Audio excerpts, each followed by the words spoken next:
ভগবানকে নিজের হাতে প্রতিদিন সাজানোর সৌভাগ্য সবার হয় না। হরে কৃষ্ণ।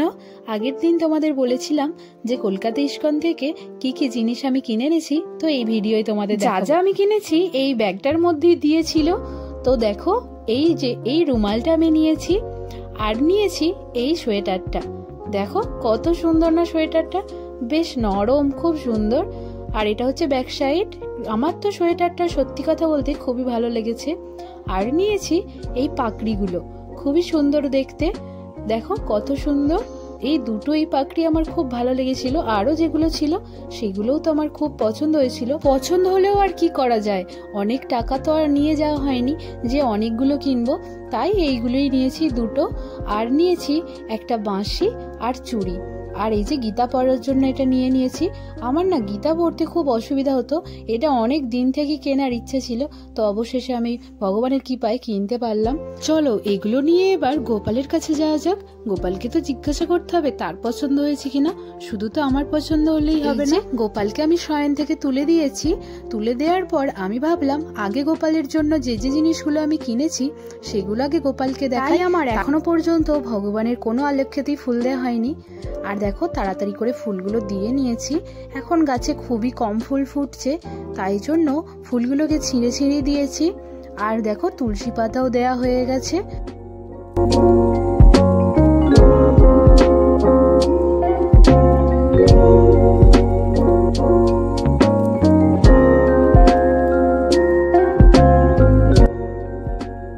একটু রোদ বেরোলেই আমি আমার গোপাল সোনাকে স্নান করাবো, তাই জন্য কি কি পরাবো স্নানের পর সেইগুলো আমি রেডি করছিলাম।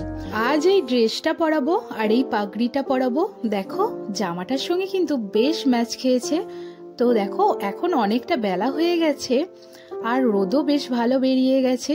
আমি একটু জল রোদে দিয়ে গরম করে নিয়েছিলাম, আর এখন সেই জল দিয়ে স্নান করিয়ে দিচ্ছিলাম গোপালকে। ভগবানকে নিজের হাতে প্রতিদিন সাজানোর সৌভাগ্য কিন্তু সবার হয় না, কিন্তু ভগবান এত দয়াময়, এত কৃপাময়, আমার মতো এক অধমকে এই সৌভাগ্যটা করে দিয়েছে।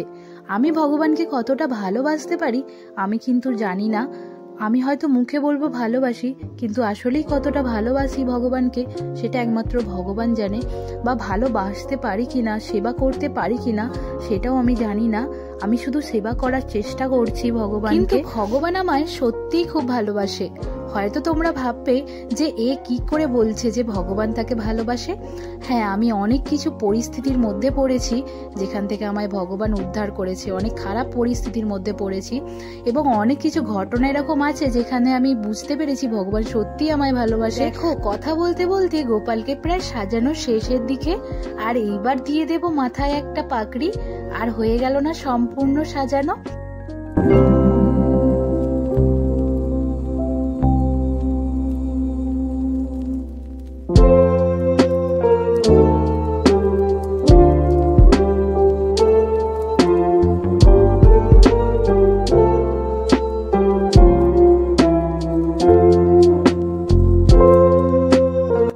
চলে এসেছি আমার এক বান্ধবীর বাড়িতে।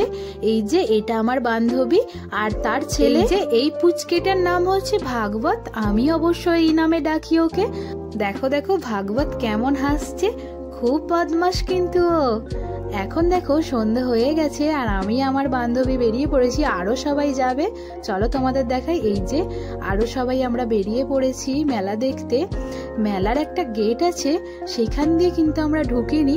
আমরা কি করেছি, পিছন দিয়ে এই যে বাঁশগুলোকে ডিঙিয়ে ডিঙিয়ে ঢুকছিলাম। কে আর অত ঘুরতে যায়, তাই জন্য এইভাবেই আমরা ঢুকে পড়লাম।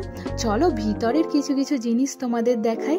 এখানে অনেক সুন্দর সুন্দর পেন্টিং দিয়েছিল, আর আমার তো পেন্টিং খুবই ভালো লাগে, কারণ আমি তো এই প্রফেশনালের মধ্যে যুক্ত, তাই আমি ভালো করে এই যে জিনিসগুলো দেখছিলাম। আর অনেক বইয়ের দোকানও ছিল, আরো অনেক কিছুর দোকান ছিল। আমার একটা বোন এখানে গিয়েছিল, তো ও কিছু বই কিনবে বলেছিল, তাই জন্য অনেকগুলো দোকান আমরা ঘুরে ঘুরে দেখছিলাম।